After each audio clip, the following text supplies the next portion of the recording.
I love you.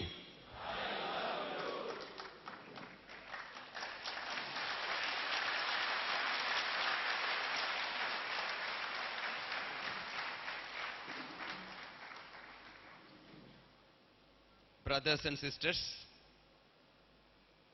at the outset, let me thank Dr. P.I. Peter for the love he has bestowed on me to get me here year after year, and I can never ever forget his love and affection.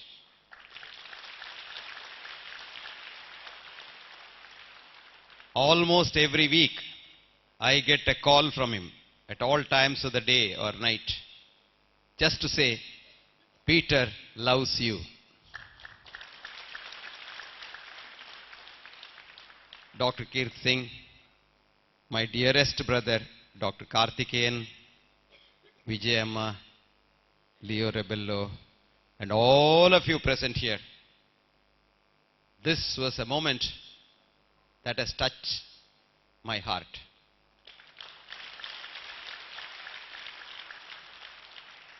After all, man is sustained by society. And when he realizes that there are people who love him, I tell you, I assure you as a doctor, that's the greatest tonic for good health.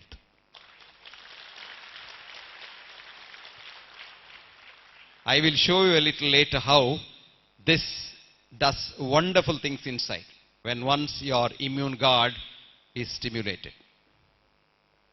Having said that, I must move on because time constraints don't permit me to stretch laterally.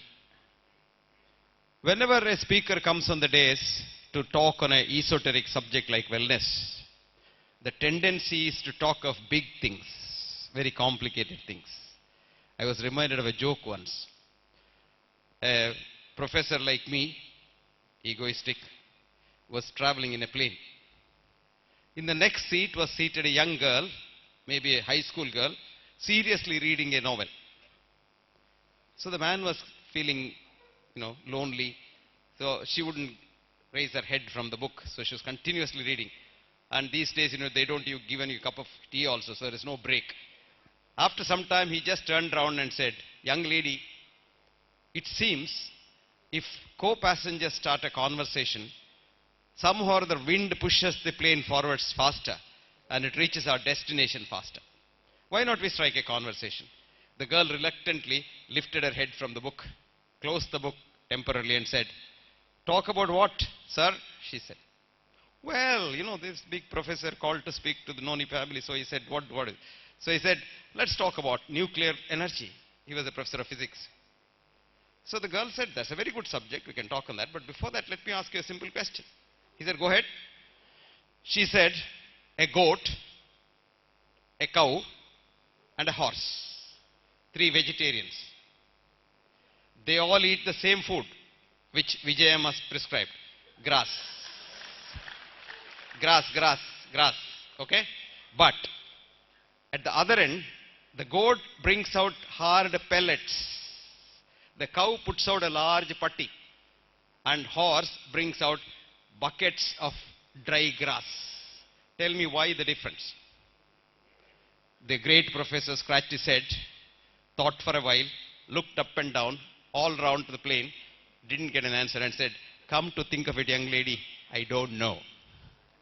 Then she said, "Sir, don't you think for a man who doesn't understand shit, talk about nuclear energy?" So let us talk about simple things about wellness.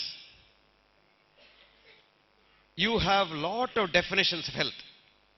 Spiritual, physical, psychological, mental, social, theological, and what have you.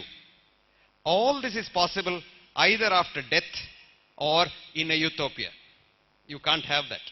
So the definition itself is wrong. I'll give you a simple definition to take home. Health is enthusiasm to work. I'll repeat it.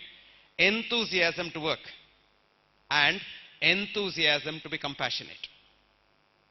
What's the definition of health? Good health is enthusiasm to work and enthusiasm to be compassionate. I saw a young man who came at the beginning of before you all came here, on crutches, and he sat by the side of Vijayamma. He had broken his leg and he had crutches, and he wanted some advice about what he should eat, etc., etc. The conversation I didn't hear. That man is the healthiest man despite the disability in his leg, because he has an enthusiasm to work and enthusiasm to be compassionate.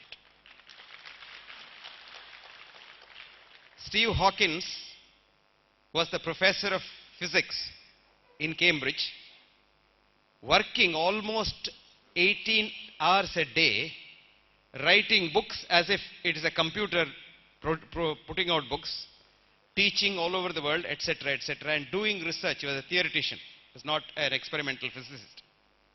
But he suffered from, in our concept, the most serious illness a man can ever have, which is called amyotrophic lateral sclerosis, where every single muscle in his body is paralyzed. He can't even remove a fly from his body if it comes and sits there. He can't move a little finger.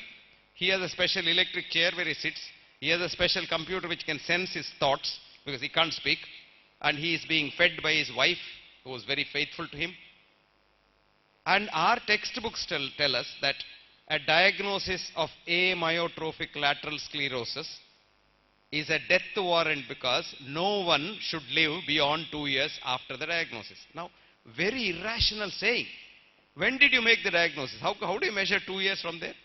This man lived for 42 years after the diagnosis of amyotrophic lateral sclerosis and died recently of old age.